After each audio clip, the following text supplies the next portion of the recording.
Assalamualaikum warahmatullahi wabarakatuh. Salam sejahtera buat kita semua. Semoga kita semua dalam keadaan sehat jasmani dan rohani, tidak kekurangan satu apapun. Amin ya robbal alamin. Oke, kita lanjutkan saja ceritanya. Tapi seperti biasa, yang belum tekan tombol like, bantu Mimin terlebih dahulu tekan tombol like dan juga berkomentar. Terima kasih sesudah dan sebelumnya. Yes. Yuk kita lanjutkan lagi ceritanya. Bab 1276 sampai bab 1280. Untuk memenangkan hati Wu Donghai, Su Chengfeng meminta kepala pelayannya untuk mengunjungi keluarga Wu secara langsung dengan membawa hadiah. Kepala pengurus keluarga Su memiliki kualifikasi dan status yang sama dengan Tang Sihai, bahkan lebih buruk lagi, dan kepala pengurus tidak hanya mewakili dirinya sendiri, tetapi juga mewakili Su Chengfeng, kepala keluarga. Jadi biarkan pengurus rumah tangga mengunjungi Wu secara langsung. Keluarga pasti memberi cukup wajah pada keluarga Wu. Su Chengfeng sangat mementingkan memenangkan hati keluarga Wu. Jadi dia meminta kepala pelayannya untuk datang dan berkunjung secara langsung atas namanya.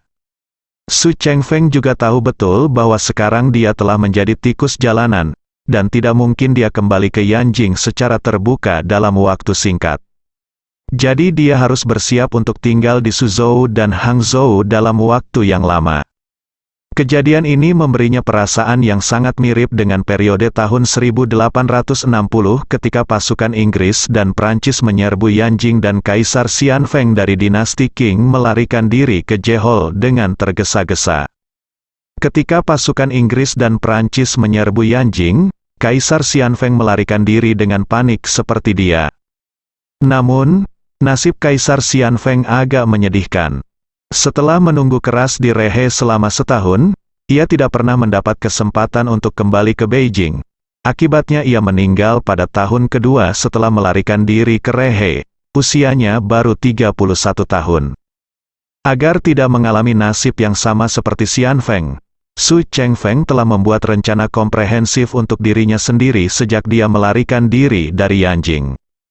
Dia datang ke Suhang hanya untuk mendapatkan pijakan secara diam-diam di Suhang.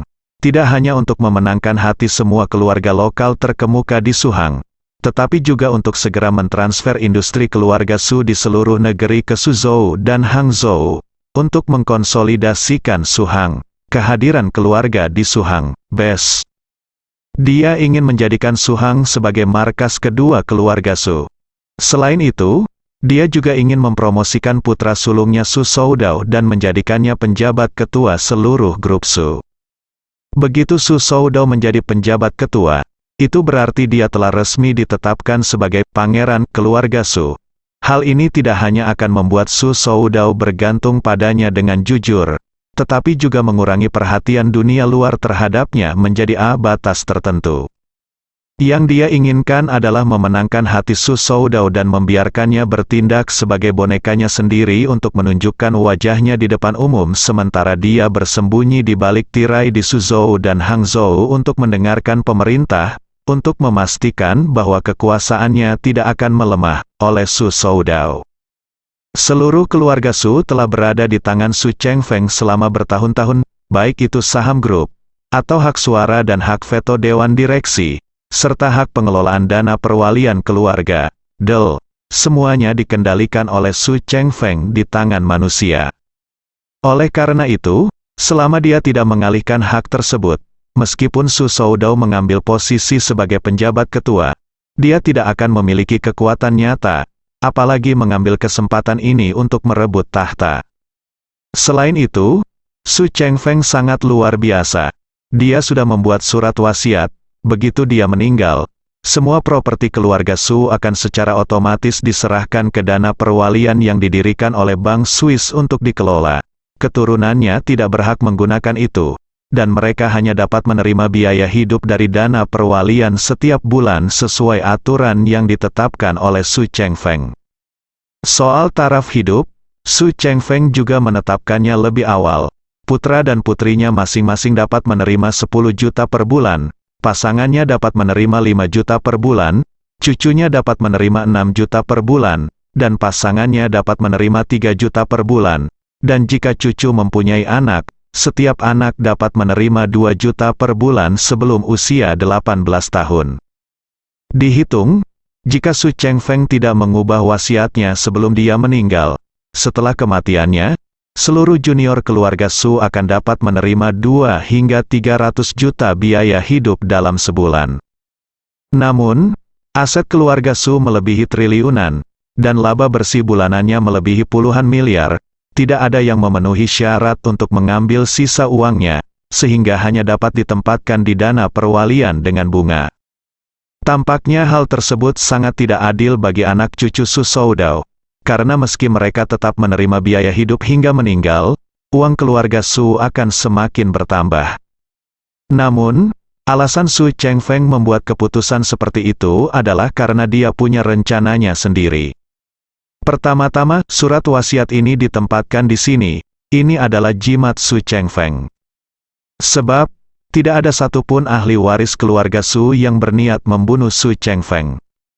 Alasannya adalah begitu Su Chengfeng meninggal, tidak hanya tidak satupun dari mereka yang dapat mewarisi posisi patriark, bahkan pendapatan mereka pun akan sangat berkurang.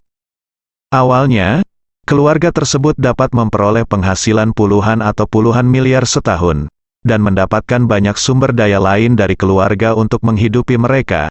Tetapi begitu lelaki tua itu meninggal dan semua orang berbaring untuk menerima upah kematian mereka, berapa banyak yang dapat diterima oleh keluarga tersebut?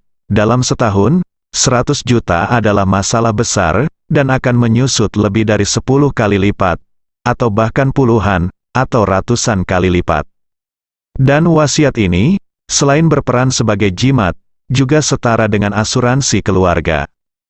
Para kaisar zaman dahulu akan khawatir akan ada raja yang bodoh di antara keturunan mereka, sehingga mereka akan kehilangan negara dan komunitasnya serta menjadikan generasi mendatang tidak memiliki berkah untuk dinikmati. Dan orang-orang kaya modern ini juga khawatir bahwa keturunan mereka akan menjadi anak yang hilang dan merusak fondasi keluarga. Oleh karena itu, hampir setiap orang kaya akan membentuk dana perwalian, dan ketika keturunannya tidak dapat memenuhi harapan, mereka akan menyerahkan seluruh hartanya kepada dana perwalian untuk dikelola untuk memastikan bahwa keturunan keluarga Su akan selalu memilikinya, uang untuk dibelanjakan dalam jangka panjang, dan harta benda keluarga tidak akan berkurang. Selain itu, aturan mengandalkan kepala untuk membayar biaya hidup ini sangat mudah merangsang keinginan keturunan tersebut untuk bereproduksi. Karena selama mereka melahirkan ahli waris, itu setara dengan melahirkan tiket makan. Yang paling dikhawatirkan oleh kepala keluarga adalah kelangsungan dupa. Jika hal ini memungkinkan generasi mendatang memiliki lebih banyak anak, ditambah dengan aset dana perwalian yang memadai, maka kelangsungan dan perkembangan keluarga akan lebih terjamin. Bagi Su Chengfeng, jika tidak ada anak atau cucunya yang memuaskannya, maka dia tidak akan mengubah wasiat tersebut sampai kematiannya. Namun jika ada anak cucu yang sangat cakap yang bisa mendapatkan kepercayaan Anda, maka sudah terlambat untuk mengubah wasiat saat Anda akan segera meninggal. Dengan cara ini, rubah tua ini dapat dengan kuat memegang kekuasaan seluruh keluarga Su dan semua inisiatif di tangannya sendiri, dan tidak ada keturunan yang dapat mengancam kekuasaannya atas keluarga Su. Di sini, Wu Donghai dan Wu Xin baru saja kembali ke rumah sebelum mereka bisa menghangatkan pantat mereka. Pengurus rumah tangga Su Chengfeng datang ke pintu. Mendengar kepala pengurus rumah tangga keluarga Su datang berkunjung, pikiran pertama Wu Donghai adalah, Ye Chen. Orang ini sangat pandai memprediksi sesuatu, saya baru saja kembali, dan keluarga Su datang ke pintu, memikirkan hal ini, dia buru-buru. Berkata Wu Xin berkata, Xiao Xin, untuk menunjukkan pentingnya, kamu pergi keluar untuk menyambutnya secara pribadi, dan undang kepala pengurus rumah tangga keluarga Su ke ruang kerjaku. Wu Xin mengangguk dengan tergesa-gesa, dan berjalan keluar dengan cepat. Wu Donghai meluruskan kerah bajunya dan datang ke ruang belajarnya terlebih dahulu. Setelah beberapa saat, Wu Xin masuk bersama seorang pria parubaya berusia sekitar 50 tahun. Begitu orang ini memasuki pintu, Wu Donghai langsung menyapanya. Wu Xin buru-buru memperkenalkan, Ayah, ini pengurus rumah tangga keluarga Yanjing Su, Tuan Su An Sun Su. Wu Donghai segera berkata dengan antusias, "Oh, Tuan Su, saya sudah lama mengagumi nama Anda, silakan duduk turun." Su An Sun mengangguk sedikit, dan berkata sambil sedikit tersenyum, "Tuan Wu, saya di sini hari ini. Saya ingin mewakili Tuan saya mengundang Tuan Wu datang ke rumah saya untuk makan malam, meskipun Wu Donghai sudah menebak pihak lain ingin datang, tetapi masih berpura-pura tersanjung, dan berkata dengan penuh semangat, Tuan Su ingin mengundang saya makan malam. Apakah ini benar?" "Tentu saja." Su An Sun tersenyum sedikit, dan berkata, "Saya tidak tahu Tuan Wu apakah Anda punya waktu di malam hari." Wu Donghai berkata tanpa ragu-ragu, "Ya, tentu saja. Apakah Anda akan pergi ke Yanjing? Jika demikian, saya akan segera bertanya kru untuk mempersiapkan penerbangan." Su An Sun menggelengkan kepalanya dan berkata sambil tersenyum, "Keluargaku Tuan ada di Suhang dan ingin mengadakan jamuan makan di rumahnya di Suhang pada malam hari." Setelah mengatakan itu, dia mengingatkan dengan ekspresi yang sangat serius, "Tuan Wu, hanya Anda dan putra Anda yang tahu tentang berita kedatangan tuanku ke Suhang. Ingat, jangan pernah mengungkapkannya kepada siapapun." Pada pukul 4 sore, pesawat pribadi Su Soudao mulai turun melewati pinggiran kota Suzhou dan Hangzhou. Melihat dirinya akan mendarat di Bandara Suhang, dia menelepon putranya Su Zifei dari ponselnya. Su Zifei yang terlibat dalam masalah ini sudah mengemudikan mobilnya ke Bandara Suhang, memarkir mobilnya di tempat parkir, dan tetap di dalam mobil menunggu kabar dari ayahnya. Melihat ayahnya menelepon, dia buru-buru menyambung dan bertanya, "Ayah, dari mana saja kamu?" Su Soudao berkata, "Sekitar 20 menit lagi, saya akan mendarat. Apakah kamu sudah sampai?" "Saya di sini," Su Zifei berkata. "Beritahu saya setelah Anda meninggalkan bea cukai, dan saya akan menjemput Anda." "Oke." Su Soudao mengatakan kepadanya, "Jangan lupa memakai masker dan kacamata hitam, itu terlalu sensitif. Jangan biarkan yang lain memperhatikan bahwa kita ada di sini di Suzhou dan Hangzhou." "Aku kenal ayah." Setelah menutup telepon, Su Zifei segera mengenakan topeng dan kacamata hitam, lalu mengemudikan mobil ke gerbang utama jalur kedatangan bandara. Setelah menunggu sekitar 20 menit, sosok Su Soudao muncul di pintu keluar ruang kedatangan bandara.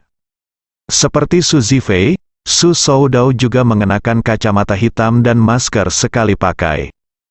Namun, Su Zifei sekilas mengenalinya, lalu segera keluar dari mobil, melambai padanya, dan berteriak, "Ayah, ini." Ketika Su Soudao melihat Su Zifei, semangatnya terguncang dan dia segera melarikan diri, dalam 2 langkah. Su Zifei juga telah mengumpulkan banyak energi negatif dalam 2 hari terakhir. Ketika dia melihat ayahnya akhirnya kembali, dia merasa seperti mendapat dukungan di dalam hatinya. Dia buru-buru maju dan memeluk ayahnya. Pada saat ini, Su Zifei tidak dapat menahan diri untuk tidak tersedak, dan berkata dengan suara rendah, "Ayah, kamu akhirnya kembali." Su Soudao menepuk punggungnya dan menghela nafas, "Hei, Zifei. Ayah adalah maaf untukmu ibu dan Ziyu. Saat kamu sangat membutuhkanku, aku gagal melindungimu di sisimu." Su Zifei berkata dengan sedih, "Ayah, ibu dan Ziyu sejauh ini belum ditemukan dimanapun. Kamu harus menemukan cara untuk menemukannya." Su Soudao mengangguk dengan sungguh-sungguh, "Jangan khawatir.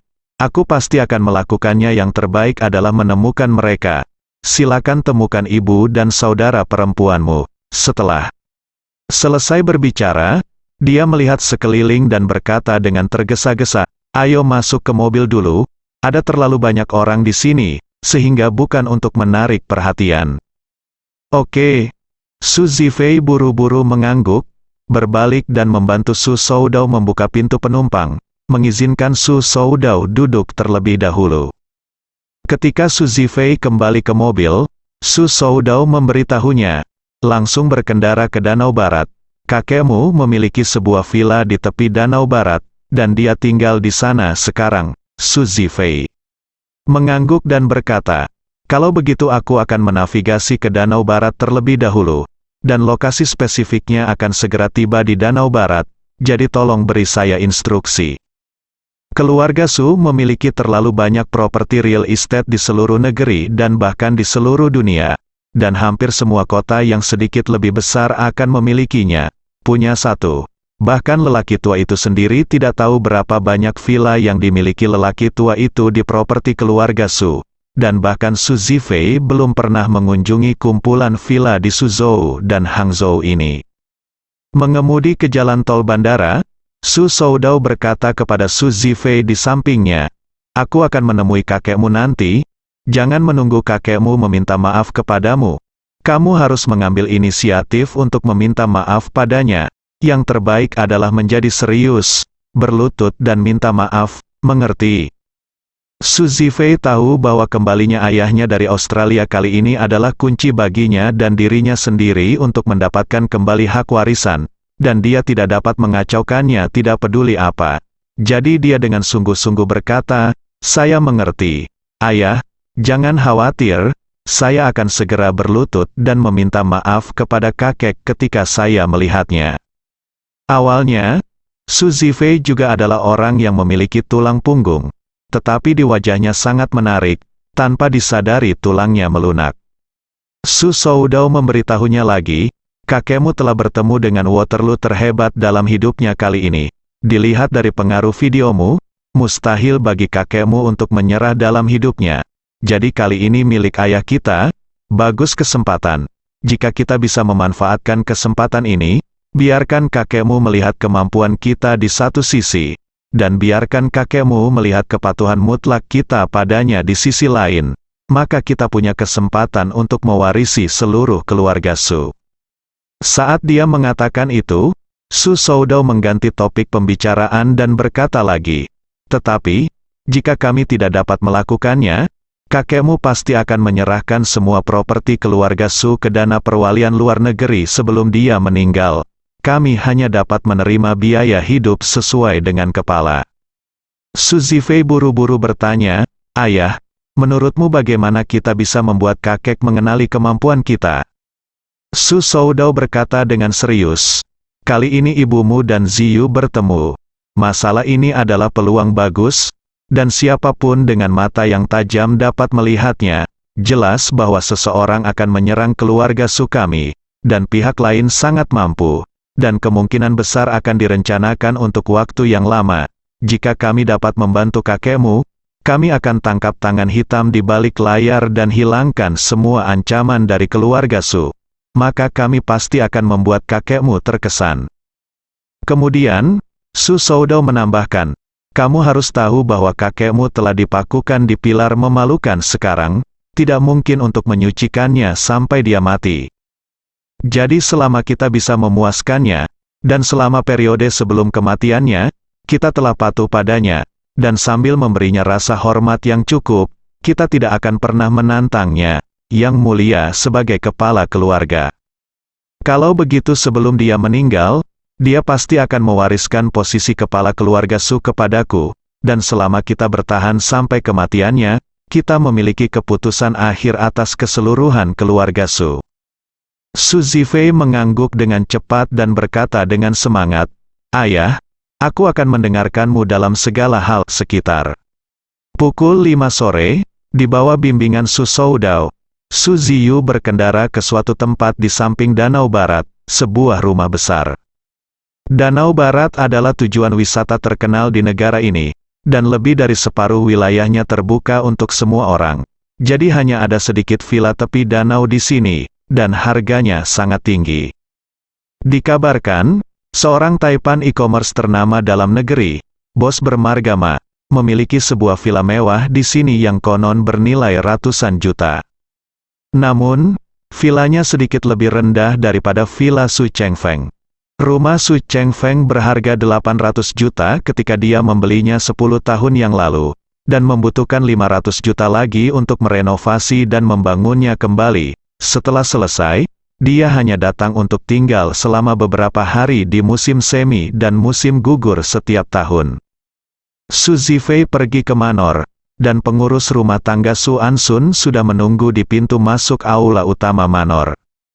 Begitu dia melihat ayah dan anak itu keluar dari mobil, dia buru-buru menyapa mereka dan berkata dengan hormat, "Tuan muda tertua, Tuan muda tertua, saya tidak menyangka kalian berdua akan berkumpul." Su Soudao buru-buru bertanya.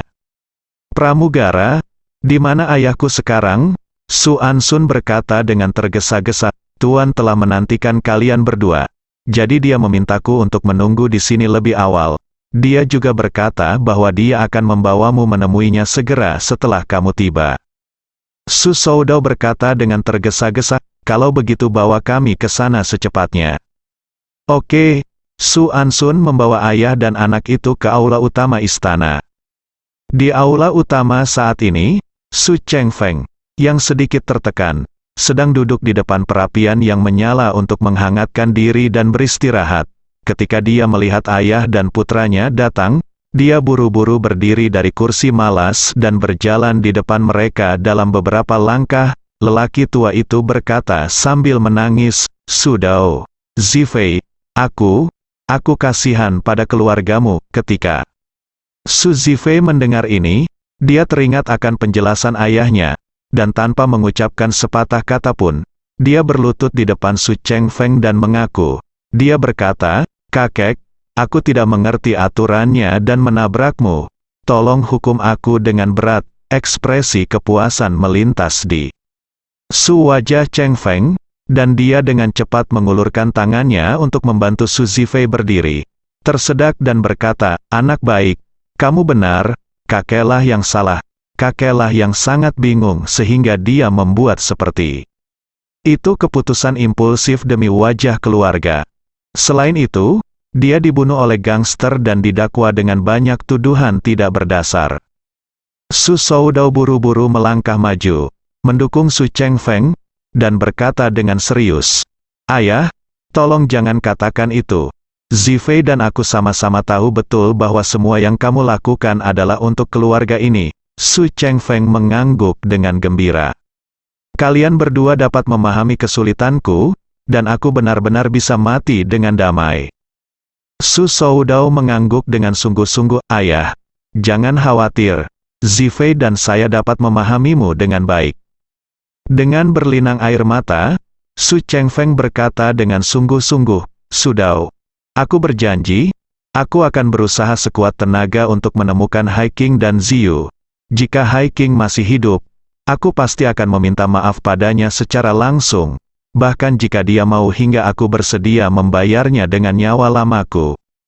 Su Soudao berkata dengan tergesa-gesa, "Ayah, prioritas utama kita sekarang bukanlah menemukan Hai King dan Ziyu, atau menemukan Soude, tetapi bekerja sama untuk menemukan harta karun, temukan musuh dalam gelap." Kata-kata Su Soudao menyentuh hati Su Chengfeng. Meskipun Su Chengfeng berinisiatif untuk meminta maaf kepada Su Soudao dan Su Zifei atas masalah Du Hai King dan Su Ziyu, jauh di lubuk hatinya, dia tidak ingin Su Soudao serta ayah dan putranya terlibat dengannya dalam masalah ini. Jadi Su Soudao sekarang mengambil inisiatif untuk mengubah topik, yang hanya memenuhi pemikiran batin Su Chengfeng. Jadi, dia buru-buru berkata, "Sudao, kamu benar, kita harus bekerja sama untuk mencari tahu siapa dalang di balik layar." Saat dia berkata, dia bertanya kepada Su Soudao, "Menurutmu siapa di baliknya, Su?" Soudao berkata tanpa sadar, "Ayah, menurutku masalah ini berkaitan erat dengan keluarga Ye. Tapi aku tidak punya bukti untuk membuktikan bahwa masalah ini dilakukan oleh keluarga Ye. Aku hanya bisa berspekulasi melalui platform video pendek. Keluarga Ye seharusnya terlibat sampai batas tertentu, dan Jinling adalah wilayah pengaruh keluarga Ye dan dapat dianggap sebagai rumah mereka." Su Chengfeng mengangguk dan berkata dengan serius, "Pikiranku sebelumnya mirip dengan pikiranmu. Tapi sekarang aku merasa keluarga Ye sepertinya tidak mungkin mereka memiliki kekuatan seperti itu. Jika tidak, mereka tidak akan menunggu sampai hari ini untuk menyerang kita." Su Soudao berpikir keras. dia juga mempertimbangkan sudut pandang ayahnya, tapi dia juga tidak bisa memahaminya. Saat ini, Su Chengfeng memandang Su Zifei yang berada di samping, dan bertanya dengan santai, "Ngomong-ngomong, Zifei, apakah kamu punya ide dalam benakmu? Apakah ada petunjuk yang lebih cocok?" Su Zifei buru-buru berkata, "Kakek, aku benar-benar tidak bisa memikirkan petunjuk apapun." Su Chengfeng mengangguk, lalu berpura-pura mengingat sesuatu tiba-tiba, dan berkata, "Oh, benar, kamu dan Ziyu berada di Jepang saat itu. Bukan apakah kamu tidak bertemu punya master? Siapa orang itu? Apakah Anda menemukan petunjuk?" "Tidak," Su Zifei berkata dengan serius. "Ziyu selalu ingin menemukan Tuan Engong. Tetapi kami telah mencoba banyak metode tetapi belum berhasil ada kemajuan besar." Su Chengfeng merasa gugup dan bertanya dengan cepat, "Anda bertemu dengannya saat itu. Dapatkah Anda menjelaskan karakteristiknya kepada saya, termasuk penampilan dan temperamennya?" Su Zifei berpikir sejenak dan berkata, "Engong seharusnya seusia denganku. Sangat muda, dan dia pasti orang Tionghoa atau Jepang Cina.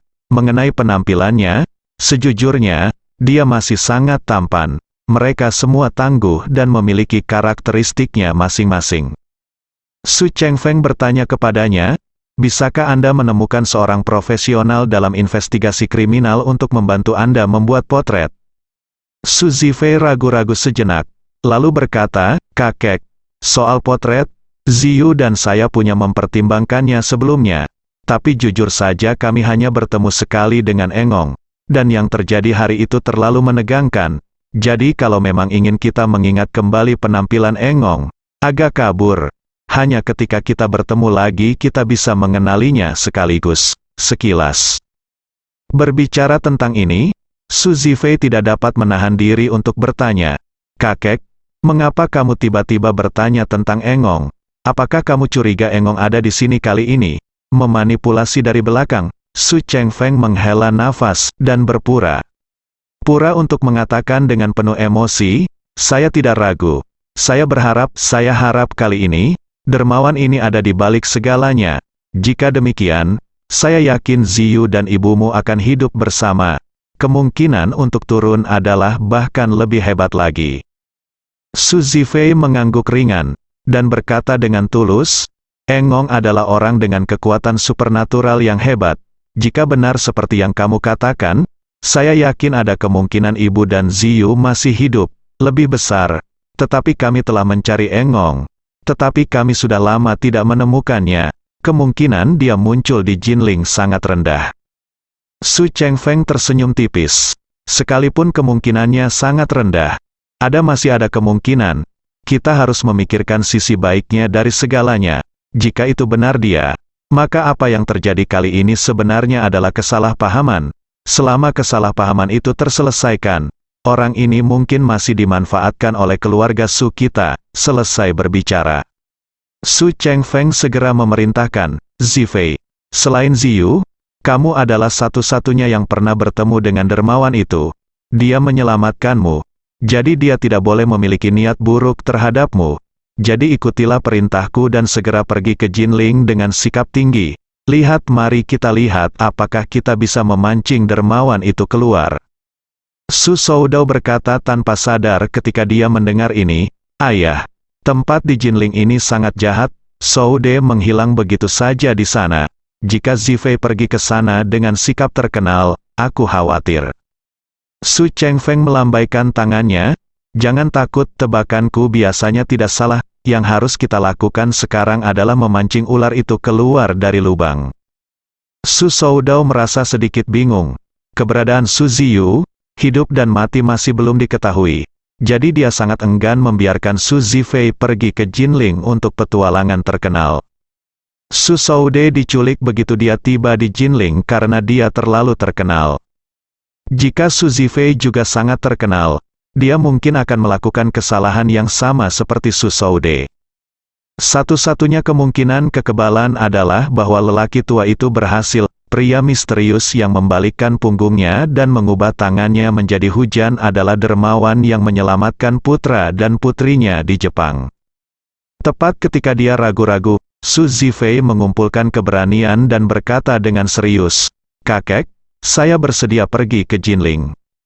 Su Chengfeng mengangguk puas dan berkata sambil tersenyum, "Seperti yang diharapkan dari cucu tertua keluarga Su saya, keberaniannya luar biasa." Setelah mengatakan itu, dia bertanya lagi, "Ngomong-ngomong, Zifei, ku dengar kamu mensponsori konser sebelumnya, sepertinya diadakan di Jinling, kan?" Su Zifei mengangguk, "Ya. Kakek, saya mensponsori konser tur global Nona Gu Qiuyi, dan Jinling adalah perhentian pertama konsernya tahun ini." Su Chengfeng tersenyum dan berkata, "Ternyata gadis dari keluarga Gu itu, gadis itu juga sangat terkenal sekarang. Jadi apa yang kamu lakukan kali ini? Jika kamu pergi ke Jinling, kamu dapat tampil terbuka di depan umum atas nama mensponsori konser." Su Zifei buru-buru berkata, "Baiklah kakek, saya mengerti." Saat ini, sebuah pikiran tiba-tiba muncul di benak Su Chengfeng. "Zifei, jika kamu bukan anak ini, dia jelas bukan seseorang yang tidak melakukan apa-apa di waktu normal, dan dia bukanlah seorang playboy yang tidak melakukan pekerjaannya dengan baik. Mengapa dia melakukan itu? Sesuatu yang membosankan seperti mensponsori konser. Hal-hal di industri hiburan benar-benar tingkat tinggi bagi orang-orang biasa. Iya, tetapi untuk keluarga terkemuka, itu bahkan tidak masuk hitungan. Berapa banyak bintang top di industri hiburan sedang berusaha keras untuk menikah dengan keluarga-keluarga papan atas ini. Tetapi anak-anak dari keluarga-keluarga papan atas ini agak berlebihan. Jangan lihat mereka. Zifei adalah cucu tertua Su. Jika dia memberi isyarat di industri hiburan, saya tidak tahu berapa banyak bintang wanita papan atas yang akan menerekamnya dengan cara apapun. Tetapi dia pergi untuk mensponsori konser gadis dari keluarga Gu itu. Ini jelas sedikit pemabuk. Ini bukan tentang minum." Memikirkan hal ini, Su Chengfeng memutar matanya, dan berencana memberi bantuan pada Su Zifei. Jadi, dia sengaja berpura-pura sangat tulus dan menghela nafas. "Oh, sejujurnya, gadis dari keluarga Gu itu secara keseluruhan masih sangat baik. Meskipun kekuatan keluarganya sedikit lebih buruk, dia lebih baik daripada gambar gadis kecil ini, cantik, dan bermartabat." Setelah mengatakan itu, dia memandang Su Zifei dan berkata dengan serius, "Zifei, kamu sekarang sudah cukup umur untuk menikah. Jika kamu dapat menangkap gadis dari keluarga Gu, apa yang akan terjadi pada keluarga Su kita? Itu hal yang bagus." Ketika Su Zifei mendengar ini, dia tiba-tiba menjadi bersemangat dan berseru, "Kakek, apakah kamu mendukung pengejaranku terhadap Gu Qiuyi?" Su Zifei naksir Gu Qiuyi selama bertahun-tahun, tapi hanya memberitahu adiknya Su Ziyu tentang hal itu. Alasan kenapa dia tidak berani mengatakannya adalah karena dia tahu keluarga Su tidak akan mengizinkannya bersama Gu Qiuyi. Tuan Su selalu menaruh perhatian pada orang lain dan tidak meremehkan keluarga-keluarga di negara ini. Selain itu, ia selalu bersemangat untuk membuat terobosan besar di pasar luar negeri. Oleh karena itu, ia sangat berharap agar Su Zifei, sebagai putra tertua keluarga Su, dapat menikahi putri dari keluarga terkemuka Eropa dan Amerika, atau seorang putri kerajaan Eropa. Dalam hal ini, keluarga Su dapat bertukar sumber daya dengan pihak lain. Jika kita menemukan keluarga di Tiongkok yang lebih lemah dari keluarga Su dalam hal kekuatan keseluruhan untuk menikah, jelas kita akan membiarkan orang lain memanfaatkan keluarga Su. Karena itu, Su Zifei tidak berani mengungkapkan apapun yang relevan. Namun, dia tidak pernah membayangkan kakeknya yang berpandangan jauh ke depan akan mengambil inisiatif untuk mendorongnya mengejar Gu Qiuyi. Ini hanyalah kabar baik baginya. Namun, Su Zifei tidak tahu bahwa Tuan Su dapat dengan mudah menganalisis tujuan sebenarnya dari perilakunya mensponsori konser Gu Qiuyi.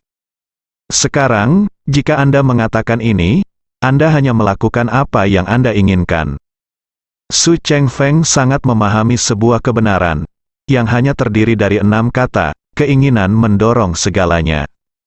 Jika Anda ingin memanfaatkan seseorang semaksimal mungkin, Anda harus memahami di mana letak keinginannya. Su Chengfeng memiliki pemahaman tentang keinginan terdalam Su Zifei. Jadi dia memilih untuk melakukan apa yang dia suka, mendukungnya dalam mengejar Gu Qiuyi, dan mengikatnya dengan kuat ke dalam kampnya dalam satu langkah. Oleh karena itu, ketika Su Zifei mengungkapkan keterkejutannya atas perkataannya, Su Chengfeng berkata dengan serius dengan sikap seseorang yang datang ke sini, "Zifei, hal terpenting dalam memilih pasangan adalah efektivitas biaya. Karakter semuanya baik, meskipun kekuatannya dari keluarga Gu sedikit lebih rendah. Keuntungannya adalah dia adalah satu-satunya putri Gu Yanzong. Jika Anda benar-benar menikahinya, itu akan menjadi hal yang sangat hemat biaya. Jadi jika Anda benar-benar ingin mengejarnya, saya akan melakukannya. Tentu saja saya setuju dengan kedua tangan." Su Zifei segera berkata dengan penuh semangat, "Terima kasih, kakek, dengan kata-katamu, aku merasa lega."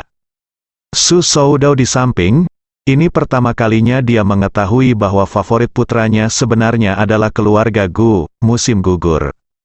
Dia sedikit mengernyit, dan berkata dengan serius, "Zifei, kamu menyukai gadis-gadis dari keluarga Gu, dan ayahku tidak keberatan.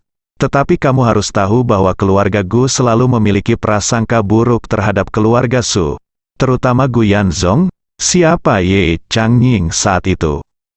Saudara lelakinya yang bersumpah, sejak aku mendirikan aliansi anti-Ye, dia telah benar-benar menarik garis yang jelas dengan keluarga Su. Jika kamu mengejar Gu Qiuyi, kamu harus melewati levelnya terlebih dahulu." Su Zifei mengangguk dan berkata, "Ayah, aku sudah mempertimbangkan apa yang kamu katakan. Kisah lama antara orang tua ini memang memiliki pengaruh yang relatif besar, tapi aku tetap percaya bahwa perasaan adalah yang utama. Jika aku benar-benar bisa membuat Gu Qiuyi menyukaimu jika aku mengatakannya, maka aku percayalah bahwa aku juga bisa membuat ayah Gu Qiuyi menerimaku." Su Soudao menghela nafas dengan tulus, "Aku khawatir ini tidak akan semudah itu." Su Chengfeng mau tidak mau mendecakkan bibirnya, seolah memutar otak untuk memberikan saran untuk cucunya. Dia membuka mulutnya berkata, "Oh, saya rasa tidak perlu membuat kesimpulan secepat ini tentang masalah ini. Zifei baru berusia 26 tahun ini. Meskipun dia berusia 36 tahun, itu adalah belum terlambat untuk menikah. Jadi dia punya banyak waktu bagi keluarga Gu untuk mengubah sikap mereka terhadapnya."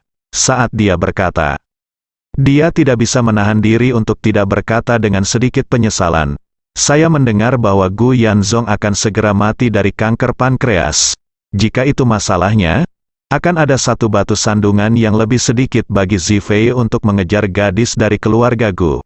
Tapi entah kenapa pria ini tiba-tiba dia pulih tanpa bisa dijelaskan, dan akan jauh lebih sulit baginya untuk hidup." Su Zifei berkata saat ini, "Kakek, karena kamu mendukungku, aku pasti akan mengejar Gu Qiuyi dengan keras. Selama dia mau bersamaku, aku yakin ayahnya tidak bisa menghentikan kita untuk bersama." "Iya," Su Chengfeng berkata sambil tersenyum, "kamu dapat mengejarnya dengan percaya diri. Kakek mendapat 100 atau 1000 dukungan." Lalu dia berkata dengan sangat serius, "Jika Gu Yanzong tidak mau, maka, anti-Ye aliansi, maafkan keluarga Su kami atas masalah ini. Lalu biarkan ayahmu datang ke pintu secara langsung dan mengaku bersalah. Jika tidak, maka saya, seorang tulang tua, akan pergi untuk menebus kesalahannya secara langsung, demi kebahagiaan seumur hidup cucuku. Hal kecil ini bukan apa-apa." Sikap Su Chengfeng segera menggerakkan hati Su Zifei. Dibandingkan dengan karakter kakek yang tidak dapat disangkal dan tidak perlu dipertanyakan sebelumnya, ini benar-benar merupakan perubahan yang mengejutkan. Dia mengira kakeknya tidak akan pernah mengizinkannya mengejar Gu Qiuyi, tapi dia tidak menyangka kakeknya akan begitu mendukungnya. Hal ini langsung memperkuat kepercayaan dirinya dalam mengejar Gu Qiuyi berkali-kali. Jadi, dia segera mengutarakan pendapatnya, "Kakek, karena ini masalahnya, maka saya akan pergi ke Jinling sekarang, dan menggunakan persiapan konser untuk melihat apakah saya bisa memancing dalang di balik layar." Su Chengfeng mengangguk. Kepuasan, dan berkata sambil tersenyum, "Saya meminta seseorang untuk mengundang patriark dari keluarga pertama di Suhang. Wu Donghai dari keluarga Wu di Suhang. Saya kira dia akan berada di sini sebentar lagi. Jangan khawatir untuk pergi. Itu tidak akan terlambat untuk berangkat setelah makan malam." Oke, saat ini, Istana Jinling Buckingham. Su Ziyu bosan di kamar hotel sepanjang hari, merasa gelisah. Pada pukul 6, bawahan Chen Zekai mengetuk pintu tepat waktu, dan dua pengawal wanita masuk mendorong truk pengantar makanan, dan salah satu dari mereka berkata dengan hormat, "Nona Su, Nona Du, makan malam sudah siap, silakan maju makanlah di restoran." Su Ziyu mau tidak mau bertanya, "Kapan tuan mudamu ingin bertemu denganku? Aku sudah menunggu sepanjang hari." Pengawal wanita itu berkata dengan sangat sopan, "Maaf, Nona Su, tuan muda kita tidak datang hari ini." Su Ziyu bertanya, "Lalu apakah dia mengatakan kapan dia akan datang?" Pengawal wanita itu menggelengkan kepalanya, "Tuan muda tidak mengatakan itu." Su Ziyu masih tidak menyerah dan bertanya, "Kalau begitu bisakah Anda menelepon tuan muda Anda dan katakan padanya bahwa saya ingin berbicara dengannya?" Pengawal wanita itu tersenyum sedikit, "Yixiao, sejujurnya, saya tidak memenuhi syarat untuk berbicara dengan tuan muda secara langsung, jadi saya tidak memiliki informasi kontak tuan muda." Ini, mata Su Ziyu menoleh merah dengan cemas, dan dia tersedak. "Lalu siapa tuan mudamu? Apa maksudmu? Dia menghabiskan begitu banyak upaya untuk menyelamatkan kita dan menempatkan kita di sini, tapi dia terus bersembunyi dan tidak pernah muncul. Jika dia benar-benar tidak muncul, saya tidak bermaksud untuk muncul, maka biarkan ibu saya dan saya pergi dari sini." Pengawal wanita itu berkata dengan nada meminta maaf, "Nona Su, maksud tuan muda bukanlah sesuatu yang berani berspekulasi oleh pelayan seperti saya. Adapun apa yang Anda katakan tentang pergi dari sini, saya tidak bisa membuat keputusan. Tuan muda telah memberikan instruksi, meminta kami untuk memastikan bahwa Anda mohon maafkan saya karena tinggal di kamar ini dan tidak pernah pergi." Su Ziyu tiba-tiba merasakan rasa duka yang kuat di hatinya, dan air mata tiba-tiba mengalir. Melihat ini, pengawal wanita itu berkata dengan nada meminta maaf, "Nona Su, makanannya sudah siap, tolong bantu dirimu sendiri dan Nona Du, kami akan keluar dulu." Du Haiking buru-buru melangkah maju dan memeluk Su Ziyu. Dia menghiburnya dengan lembut dan berkata kepada kedua pengawal wanita itu, "Terima kasih banyak." Keduanya berkata dengan sopan dan buru-buru keluar kamar. Begitu mereka meninggalkan ruangan, kedua orang itu datang ke kantor Chen Zekai. Setelah mengetuk pintu dan masuk, menghadap Chen Zekai dan Ye Chen yang duduk di sofa. Mereka berkata dengan hormat, Tuan Chen, Nona Su adalah sedikit bersemangat."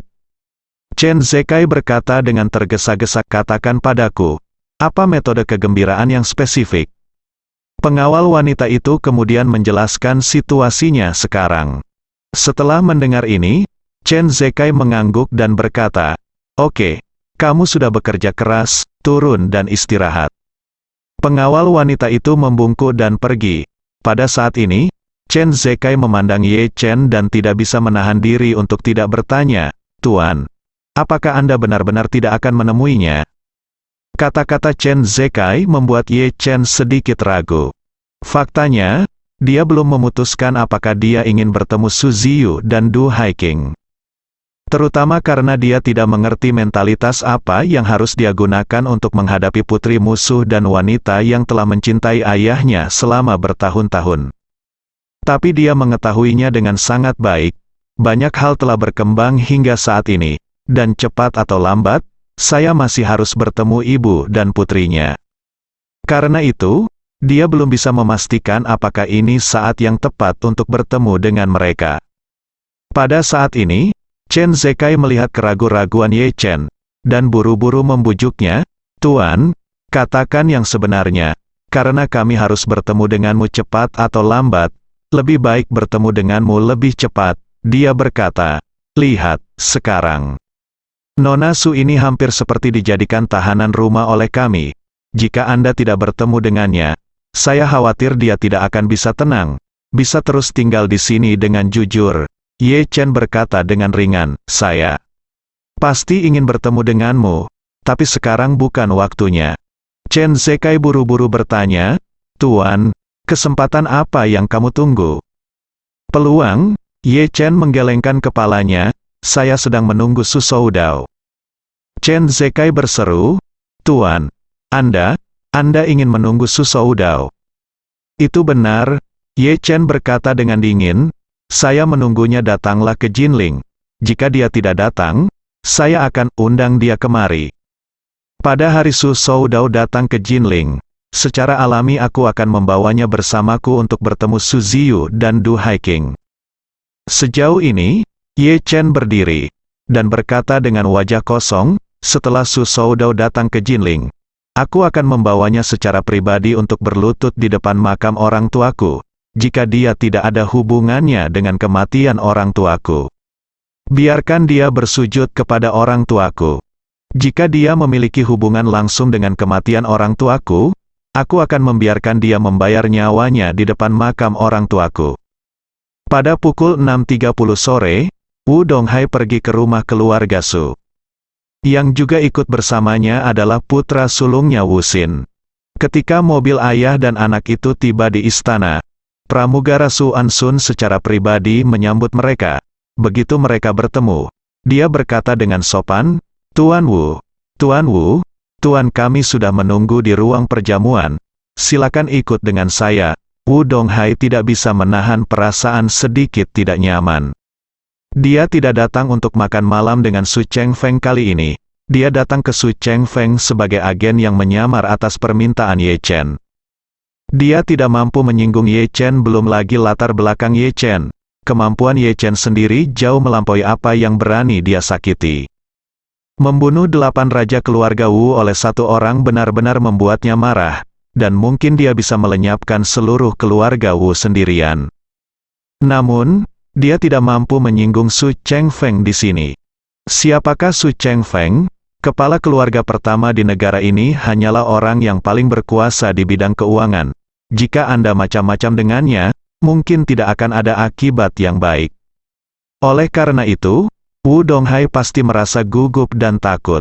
Tapi dia juga tahu betul bahwa bagaimanapun juga, orang yang paling tidak boleh tersinggung adalah Ye Chen. Karena Ye Chen memintanya menjadi agen yang menyamar, dia tidak punya pilihan selain gigit jari. Kemudian, dia dan Wu Xin mengikuti Su Ansun ke ruang perjamuan di istana. Saat ini, di ruang perjamuan, 3 generasi, Su Chengfeng, Su Soudao, dan Su Zifei, sedang duduk di meja makan. Melihat Wu Donghai dan putranya masuk, Su Chengfeng berdiri dan berkata sambil tersenyum, Tuan Wu, saya sudah lama mendengar nama ini, dan hari ini saya akhirnya bertemu dengannya. Wu Donghai buru-buru berkata dengan beberapa sanjungan. Tuan Su, Anda sangat sopan. Dibandingkan dengan Anda, saya hanyalah seorang pengusaha kecil yang melakukan bisnis tingkat rendah, dan saya tidak bisa naik ke panggung. Su Chengfeng melambaikan tangannya dan berkata sambil tersenyum, apa yang kamu bicarakan? Keluarga Wu Anda menduduki peringkat pertama di Suzhou dan Hangzhou. Ini berlaku untuk keluarga, dan bahkan untuk seluruh Jiangnan, jadi tidak perlu meremehkan diri sendiri. Setelah selesai berbicara, dia buru-buru berkata lagi, ayo, Tuan Wu, izinkan saya memperkenalkan Anda. Ini putra saya, Su Soudao, dan yang lainnya adalah cucu saya, Su Zifei. Wu Donghai tidak dapat menahan perasaan sedikit terkejut. Dia berpikir dalam hati, saya tidak pernah menyangka bahwa Su Soudao ini juga akan pergi ke Suzhou dan Hangzhou. Bukankah orang ini pergi ke Australia karena skandal beberapa waktu lalu? Juga, Su Chengfeng membunuh istri dan anak perempuan Su Soudao. Berdiri di depan Su Chengfeng dengan penuh hormat. Apakah kamu tidak perlu membalas dendam pada istri dan anak-anakmu? Melihat Wu Donghai tertegun, Su Soudao segera menebak aktivitas mental Wu Donghai secara acak, dan mau tidak mau merasa sedikit malu tiba-tiba. Jadi, Dia memimpin dengan mengulurkan tangannya dan berkata, "Hai, Tuan Wu, saya Su Soudao. Senang bertemu dengan Anda." Wu Donghai kembali sadar, dan buru-buru mengepalkan tinjunya dan berkata, "Tuan Su, saya sudah lama menunggumu, Donghai. Ini anjingku Wusin." Su Chengfeng berkata saat ini, "Tuan Wu, silakan duduk, ayo ngobrol sambil makan." Wu Donghai dengan cepat menyetujui. Kelima orang itu duduk di depan meja makan besar. Su Chengfeng berinisiatif mengangkat gelas anggur dan memanggang Wu Donghai. Setelah minum selama 3 putaran, dia berkata sambil tersenyum, "Tuan Wu, kunjungan saya ke Suzhou dan Hangzhou kali ini dapat dianggap berada di wilayah Anda. Jadi tolong jaga saya di Suzhou dan Hangzhou di masa depan." Wu Donghai berkata dengan gugup, "Tuan Su, Anda sangat sopan. Sungguh suatu kehormatan bagi saya bahwa Anda dapat memikirkan saya Wu Donghai ketika Anda datang ke Suzhou dan Hangzhou. Jika Anda membutuhkan saya untuk apapun, jangan ragu untuk bertanya." Su Chengfeng berkata sambil tersenyum, "Karena Tuan Wu berkata demikian, maka saya tidak akan sopan kepada Anda, tetapi Tuan Wu, yakinlah, jika Anda punya tempat, jika Anda membutuhkan bantuan dari keluarga Su kami, silakan angkat bicara." Wu Donghai mengepalkan tinjunya dan berkata, "Kalau begitu saya akan berterima kasih kepada Tuan Su sebelumnya." Su Chengfeng mengangguk, meletakkan gelasnya, dan berkata, "Ngomong-ngomong, Tuan Wu, saya ingin berbicara dengan Tuan. Saya tidak tahu apakah nyaman bagi Anda untuk menanyakan sesuatu." Wu Donghai buru-buru berkata, "Tuan tua, tolong beritahu saya." Su Chengfeng berkata, "Itu saja. Saya ingin tahu seberapa banyak yang Anda ketahui tentang Jinling, Tuan Wu." Ini, Wu Donghai berpikir sejenak dan berkata, "Sebenarnya, saya tidak tahu banyak tentang Jinling, belajar kuliah di Jinling." Faktanya, Wu Donghai tidak ingin menyebut putra keduanya Wu Qi kepada siapapun kecuali dia terpaksa. Karena kejadian Wu Qi sudah lama diketahui semua orang di seluruh negeri, dan menyebutkannya seperti tamparan di wajah.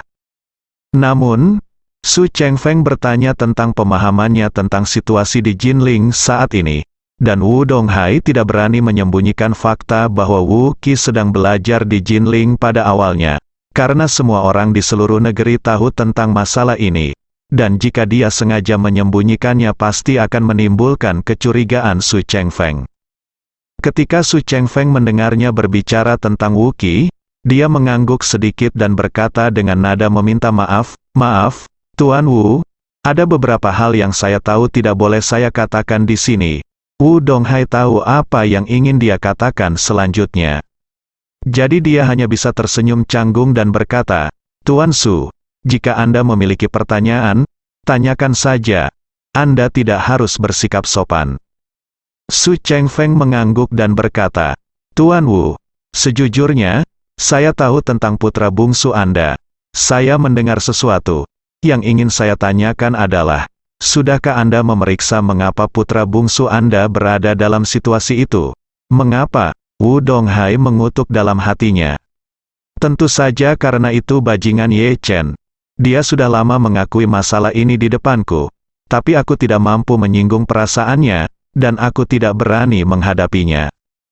Namun, Wu Donghai tidak berani mengatakan apa yang dia katakan, sedang berpikir. Jadi, dia hanya bisa dengan sengaja berkata dengan suara berkabut, "Baiklah, sejujurnya, setelah kecelakaan Xiao Qi, saya dan Xiao Xin segera pergi ke Jinling. Kami juga ingin mencari tahu apa yang menyebabkan kecelakaan besar di masyarakat. Namun, setelah banyak pencarian, tidak ada petunjuk berharga yang ditemukan." Su Chengfeng sedikit kecewa dan bertanya lebih lanjut, "Tuan Wu, apa pendapat Anda tentang kejadian putra bungsu Anda? Apakah itu bencana alam atau bencana buatan manusia?" Kain Wol bersambung.